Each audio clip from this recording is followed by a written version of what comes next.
हरे कृष्ण। हम श्रीमद् भगवद गीता के पंचम अध्याय कर्मयोग कृष्ण भावना भावित कर्म इसके 27वें और 28वें श्लोक को आज पढ़ रहे हैं। दो श्लोकों को हम साथ में लेने का प्रयास कर रहे हैं। पहले श्लोक की आवृत्ति करेंगे। कौन गाएंगे? जो भक्त गाना चाहते हैं वो हाथ खड़ा कर सकते हैं। ठीक है, रश्मा माता जी आप गाइए। स्पर्शान कृत्वा बहिर्बाह्यांश स्पर्शन कृत्वा बहिर्भान्यास् चक्षुचैवान्तरे भ्रुवोः चक्षुर्चैवान्तरे भ्रुवोः प्राणापानौ समौ कृत्वा प्राणापानौ समौ कृत्वा नासाभ्यन्तरचारिणौ नासाभ्यन्तरचारिणौ। दूसरा वाला भी करेंगे। यतेन्द्रिय मनोबुद्धिर् यत् इन्द्रियमनोबुद्धिर् मुनिर्मोक्ष परायणः मुनिर्मोक्षपरायणः विगतेच्छा भय क्रोधो तेच्छा भय क्रोधो यः सदा मुक्त एव सः। यः सदा मुक्त एव सः। बहुत सुंदर। स्वरूपा माता जी आप गाइए। स्पर्शान कृत्वा बहिर्बाह्यांश स्पर्शन् कृत्वा बहिर्बाहंस् चक्षुचैवान्तरे भ्रुवोः चक्षुर्चैवान्तरे भ्रुवोः प्राणापानौ समौ कृत्वा प्राणापानौ समौ कृत्वा नासाभ्यन्तरचारिणौ नासाभ्यन्तरचारिणौ यतेन्द्रियमनोबुद्धिर् जितेन्द्रियमनोबुद्धिर् मुनिर्मोक्षपरायणः मुनिर्मोक्षपरायणः विगतेच्छा भय क्रोधो विगतेच्छा भयक्रोधो यः सदा मुक्त एव सः। यः सदा मुक्त एव सः। सुंदर माता जी। संघमित माता जी आप गाइए। स्पर्शान कृत्वा बहिर्बाह्यांश स्पर्शान् कृत्वा बहिर्बाह्यांस् चक्षुचैवान्तरे भ्रुवोः चक्षुर्चैवान्तरे भ्रुवोः प्राणापानौ समौ कृत्वा प्राणापानौ समौ कृत्वा नासाभ्यन्तरचारिणौ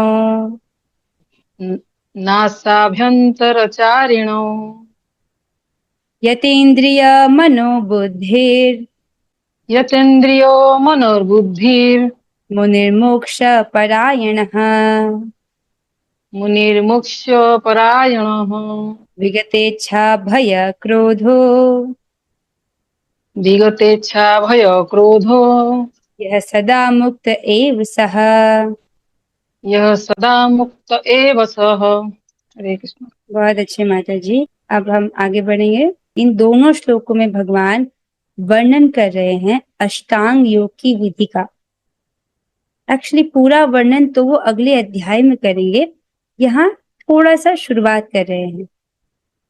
आइए जानते हैं कि भगवान इन दोनों श्लोकों में क्या कह रहे हैं। भगवान कहते हैं समस्त इंद्रिय विषयों को बाहर करके दृष्टि को भौं के मध्य में केंद्रित करके प्राण तथा अपान वायु को नथनों के भीतर रोककर और इस तरह मन, इंद्रियों तथा बुद्धि को वश में करके जो मोक्ष को लक्ष्य बनाता है वह योगी इच्छा, भय तथा क्रोध से रहित हो जाता है।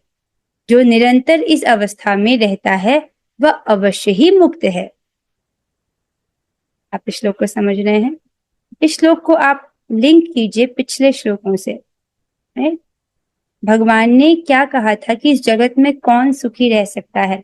शक्नोति हैव यः सोढुम् प्राक् शरीर विमोक्षणात् काम क्रोधोद्भयम् वेगम् स युक्तः स सुखी नरः। जो व्यक्ति काम और क्रोध के वेग को सहन करने में समर्थ है, स युक्तः वही योग में युक्त है, और स नरः वो स युक्तः स सुखी नरः और वही नर जो है सुखी है। तो कौन सुखी है? जो काम, इच्छा और क्रोध के वेग को रोक पाने में, उसको सहन कर पाने में, क्षमा कीजिएगा, रोक नहीं सकते, उसको सहन कर पाने में जो समर्थ है। तो प्रश्न उठाया गया था कि भगवान इस प्रकार से, किस प्रकार से मनुष्य सहज रूप से इच्छा और क्रोध के वेग को सहन कर सकता है। इसी प्रश्न का भगवान उत्तर दे रहे हैं पिछले श्लोकों से, राइट। भगवान उस व्यक्ति का वर्णन कर रहे हैं जो इस प्रकार से मोक्ष को प्राप्त करने के योग्य है, उसके लक्षणों का वर्णन कर रहे हैं। यहाँ पर भगवान एक विधि का वर्णन कर रहे हैं। इस विधि से क्या होता है, व्यक्ति अपनी इच्छा, भय और क्रोध से रहित हो जाता है। लेकिन भगवान यहाँ पर जिस विधि का वर्णन कर रहे हैं वो अष्टांग योग की विधि है, और वो कलयुग में हम लोगों के लिए कर पाना संभव नहीं है।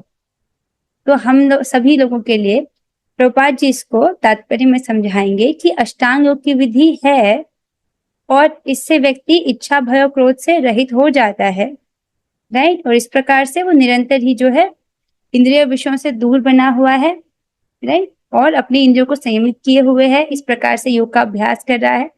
तो वो क्या है, इस अवस्था में अगर वो बना रहता है तो वो अवश्य मुक्त होता है।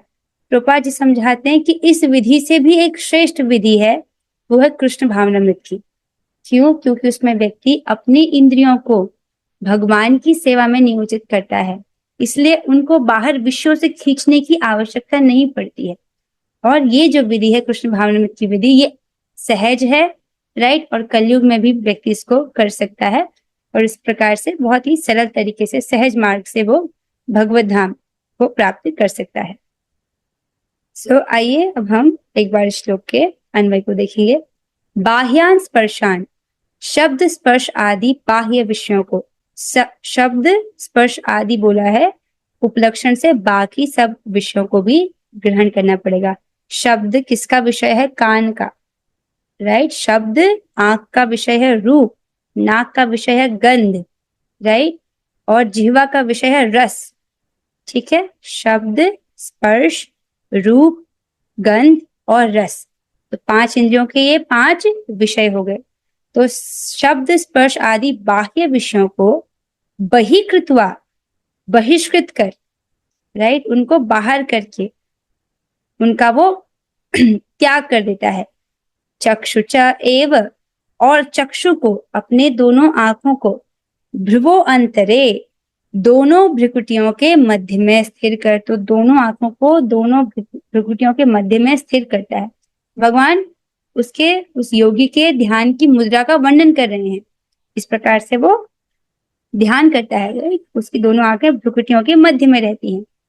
फिर कहते हैं नासाभ्यंतर चारिणव, नासिका में विचरणशील प्राणापानव, प्राण और अपान वायु को, राइट। अपान वायु कौन सी होती है? प्राण वायु जो हम, राइट, नाक से लेते हैं, और अपान वायु जो गुदा से बाहर निकलती है, राइट? तो प्राण और अपान वायु जो नीचे को जाती है, ठीक है। तो प्राण और अपान वायु को समोकृत्वा, उनको समान करके, राइट, श्वास को समान करके, यतेंद्रिय मनोबुद्धि, संयमित इंद्रिय मन और बुद्धि वाले, तो उसका जो मन है वो क्या है? संयमित है, इंद्रियां संयमित है, राइट। इस प्रकार के संयमित इंद्रिय मन और बुद्धि वाले मोक्ष परायण, मोक्ष परायण, विगत इच्छा भय क्रोध, इच्छा भय और क्रोध से रहित, यह मुनि, जो मुनि है, सह वे सदा मुक्त एव, सर्वदा मुक्त ही हैं। तो इस प्रकार से जो योगी अभ्यास करते हैं और मोक्ष परायण है, वो इच्छा और भय और क्रोध से रहित होते हैं। ऐसे जो मुनि हैं वो क्या है? सर्वदा मुक्त ही हैं, राइट। वो कैसे हैं? जो निरंतर इस अवस्था में रहता है वह अवश्य ही मुक्त है, ठीक है। तो मुक्ति के लिए जरूरी नहीं कि शरीर त्यागना ही पड़ता है, इस अवस्था में जो व्यक्ति है वो मुक्त ही है। आई होप आपको ये श्लोक समझ आ रहा होगा। एक बार हम श्लोक देखेंगे।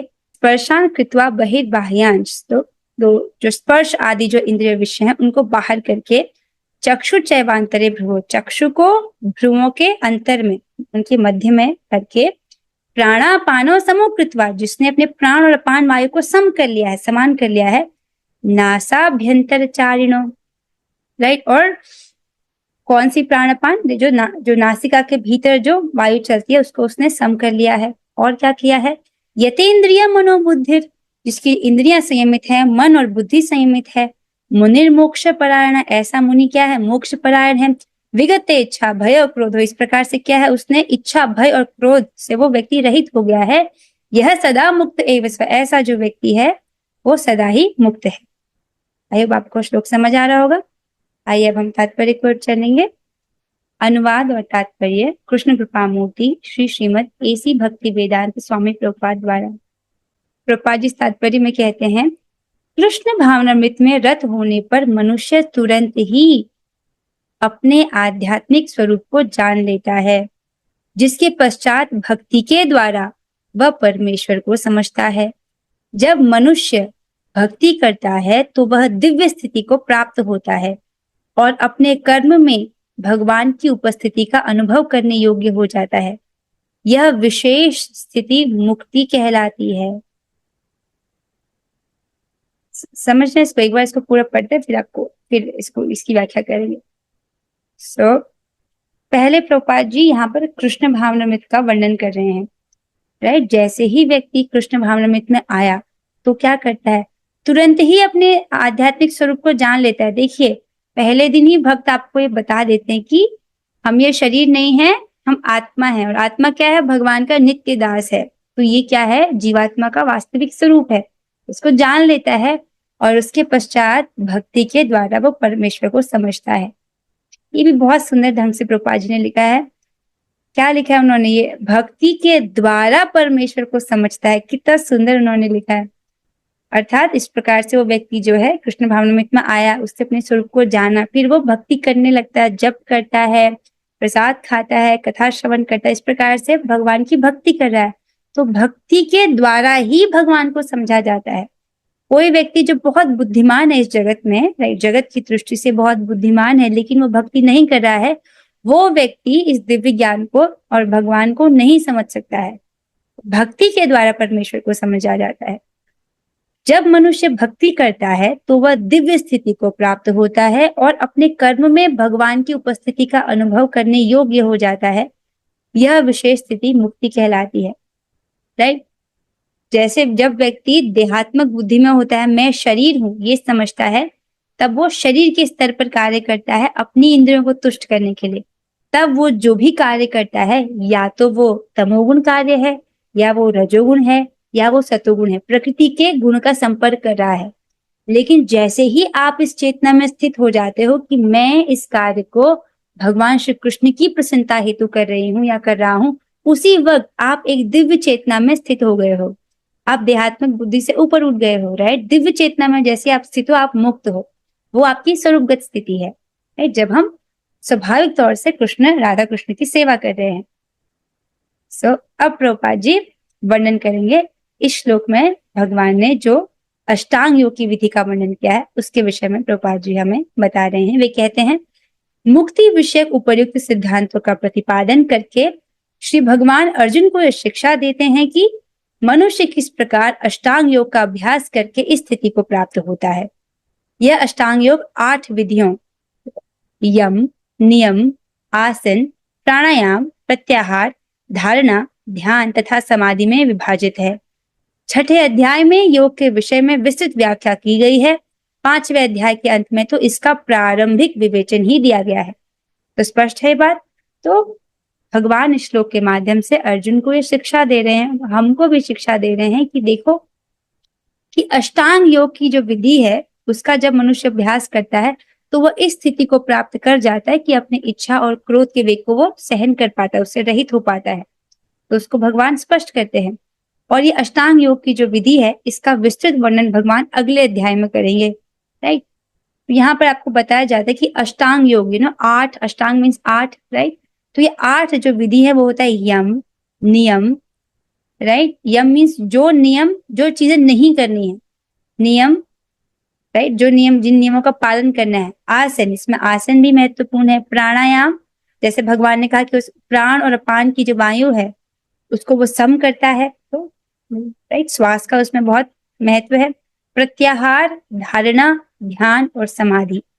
राइट, प्रत्याहार क्या है इसको प्रभुपाद जी भी तात्पर्य में बताएंगे। धारणा क्या होती है? अगर आप किसी चीज को दूर से देख रहे हो, राइट, जैसे आपने पहाड़ को देखा, तो पहाड़ को देख रहे हो तो आपको बस पहाड़ दिख रहा है हरा हरा सा, अभी उसके भीतर आपको कुछ नहीं दिख रहा। लेकिन जब आप उस पहाड़ के और क्लोज जाते हो, मान लो आप ड्राइव कर रहे हो, दूर से आपको पहाड़ी दिख रही है, आपको पहाड़ दिख रहा है बहुत सुंदर सा, ठीक है। अब ड्राइव करते करते आप पहाड़ के करीब जा रहे हो तो आपको क्या दिख रहा है? अरे उसमें तो बहुत सारे वृक्ष हैं, अलग अलग प्रकार के वृक्ष हैं। और करीब जा रहे हो तो आपको वृक्षों में फूल भी दिख रहे हैं, राइट। किसी किसी में फल भी लगे हैं, छोटी छोटी झाड़ियां भी दिख रही हैं, आपको जंगल में जानवर भी दिख रहे हैं। तो क्या हुआ? आप उस चीज को और क्लियरली देख पा रहे हो, तो उसको बोलते हैं ध्यान। तो धारणा में भगवान के रूप की धारणा, और ध्यान मतलब एक एक अंग पर ध्यान लगाना भगवान के। और समाधि, जब मन भगवान के चरण कमलों पर स्थित हो जाए, मतलब मन वहां पे चरण कमलों पर ध्यान लगाया और वहीं अटक गया। और मन ऐसा बनाया है भगवान ने, इसको चाहिए निरंतर सुख, राइट। आप जैसे आपको अनुभव होगा, आपने यूट्यूब पर एक शॉर्ट वीडियो देखी, उसके बाद दूसरा, उसके बाद दूसरा। क्यों? क्योंकि मन बहुत चंचल, अब हो गया उसको कुछ और चाहिए, ये हो गया कुछ और चाहिए, ऐसा इसका स्वभाव है। तो इतना चंचल मन अगर एक जगह टिक गया, इसका मतलब उसको वहां पर इतना सुख मिल रहा है कि वहां से हटना नहीं चाहता, राइट। तो समाधि के स्तर पर मन भगवान के चरण कमलों में स्थित हो गया, क्योंकि वहीं से उसको दिव्य सुख का आनंद प्राप्त हो रहा है, और इतना मिल रहा है कि मन हटना नहीं चाहता। तो वो होती है समाधि का स्तर। तो इस प्रकार से 6 ये अष्टांग योग में 8 विधियां होती हैं।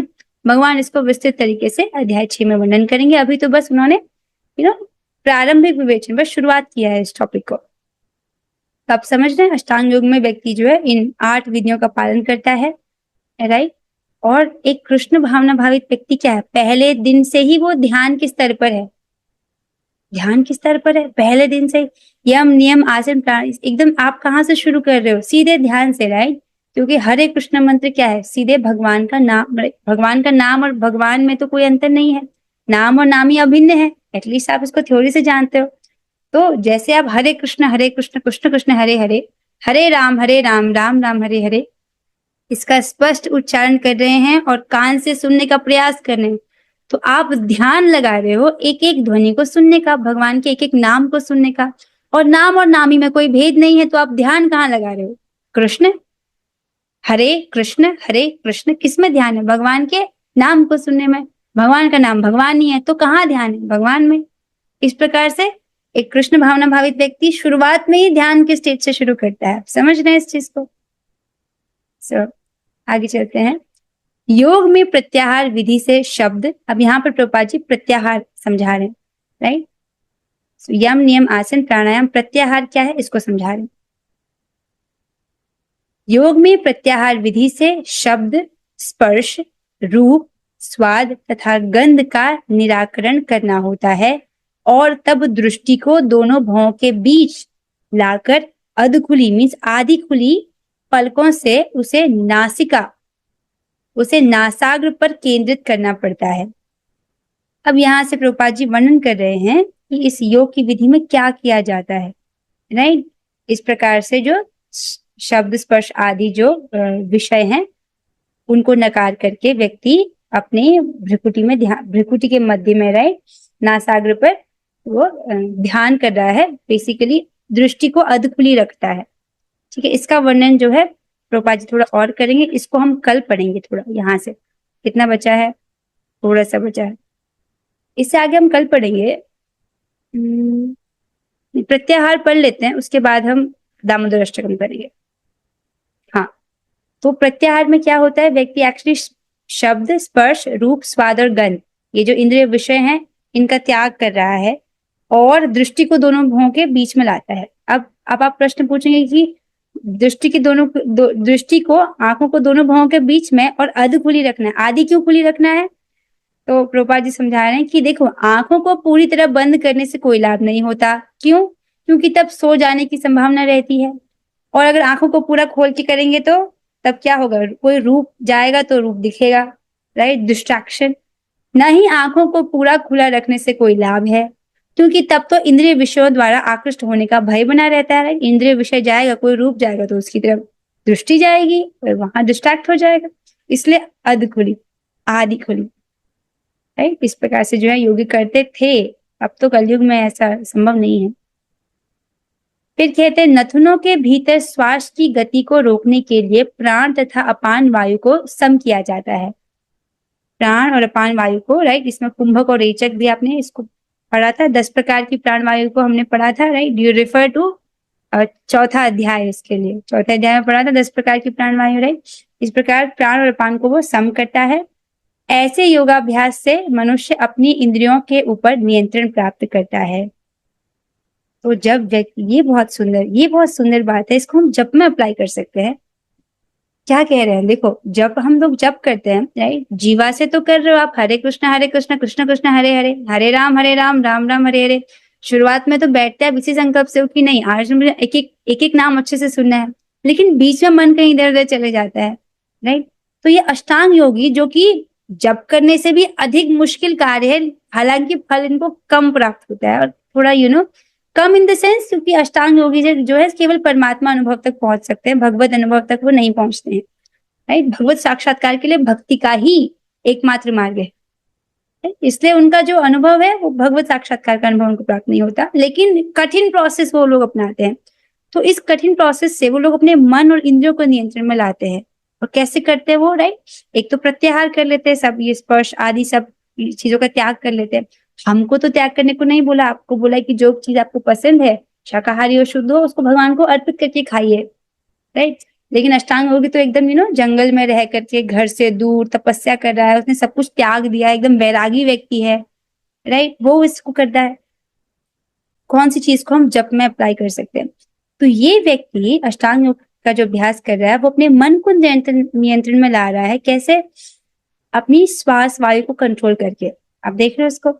इसका मतलब है अगर हम जप में अपने श्वास पर ध्यान लगाएं, राइट, तो हमारा मन हमारे काफी हद तक नियंत्रण में होगा, राइट। जब आप जप कर रहे हो, कोशिश करो नाक से सांस लें पहले, उसके बाद हरे कृष्ण कृष्ण कृष्ण हरे हरे, हरे राम राम राम हरे। देखो आप एक सांस में कितने मंत्र ले पाते हो। अभी तो मैं 6 ही मंत्र ले पाती हूँ, राइट। आप कितने एक बार सांस में कितने मंत्र ले पाते हो? इस प्रकार से जो है मन आपका निरंतर आपके श्वास पर ही रहेगा, राइट। और मैंने देखा है इस प्रकार से जब बहुत रिलैक्सिंग फील होता है, क्योंकि आप लंबा गहरा सांस ले रहे हो, फिर हरे कृष्ण महामंत्र बोल रहे हो, और फिर लंबा गहरा सांस ले, फिर महामंत्र बोल रहे हो, तो काफी रिलैक्सिंग भी जो है महसूस होता है जब आप जप कर रहे हो। सो इसको हम अप्लाई कर सकते हैं, आप प्रयास कीजिएगा, ठीक है। फिर कहते हैं ऐसे योगाभ्यास से मनुष्य अपनी इंद्रियों के ऊपर नियंत्रण प्राप्त करता है और बाह्य इंद्रिय विषयों से दूर रहता है और अपनी मुक्ति की तैयारी करता है। इस योग विधि से मनुष्य समस्त प्रकार के भय तथा क्रोध से रहित हो जाता है और परमात्मा की उपस्थिति का अनुभव करता है, राइट, क्योंकि उसका अंतःकरण शुद्ध हो जाता है तो वो परमात्मा की उपस्थिति का अनुभव करता है, राइट।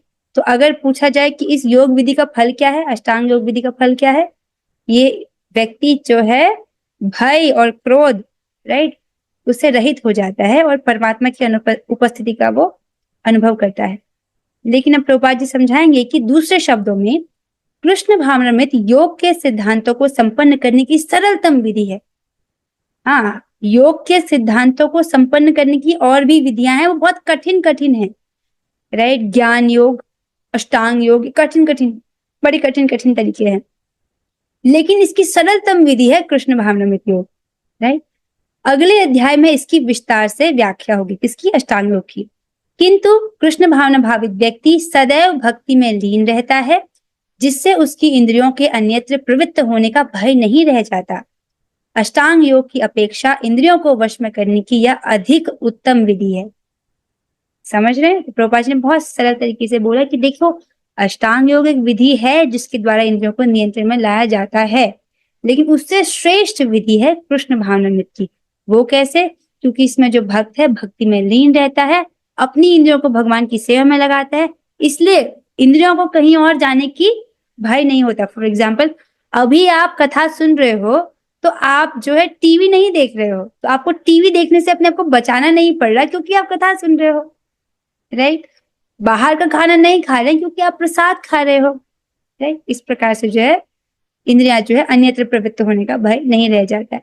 भक्ति करते करते इंद्रियां शुद्ध हो जाती है। शुरुआत में व्यक्ति को थोड़ा संघर्ष होता है, लेकिन जब करते रहें, कथा सुनते रहें, प्रसाद खाते रहें, फिर इन इंद्रियों को नियंत्रण कर पाना आसान हो जाता है। भगवान के अनुग्रह से। ठीक है, सो इसके साथ ये श्लोक यहाँ पर समाप्त हो रहा है। कुछ प्रश्न हैं, उन्हें ले लेते हैं, फिर जिन भक्तों को दामोदर अष्टकम गाना है वो भक्त दामोदर अष्टकम गाना सीखना है वो भक्त रुक सकते हैं। सो ओके, ठीक है। सो पहला प्रश्न लेंगे, जो भक्त जिनको प्रश्न का उत्तर पता है आप बता सकते हैं। पहला प्रश्न है, अष्टांग योग विधि के द्वारा मनुष्य को क्या लाभ होता है? ओके, संघामृत माता जी बताइए आप। माता जी, भय और क्रोध से रहित हो जाता है यस, टाइम भय विधि और करने क्रोध से। से वो व्यक्ति रहित हो जाता है। बहुत सुंदर उत्तर आपने दिया माता जी। और इंद्रियों को संयमित कर पाता है और भगवान की उपस्थिति का अनुभव कर पाता है। बहुत सुंदर उत्तर। दूसरे प्रश्न की ओर बढ़ते हैं। अष्टांग योग की अपेक्षा इंद्रियों को वश में करने की अधिक उत्तम विधि क्या है? अष्टांग योग की विधि है, राइट, भय क्रोध से रहित होने की, इंद्रियों को संयमित करने की, इससे अधिक उत्तम विधि क्या है? कस्मा माता जी आप बताइए।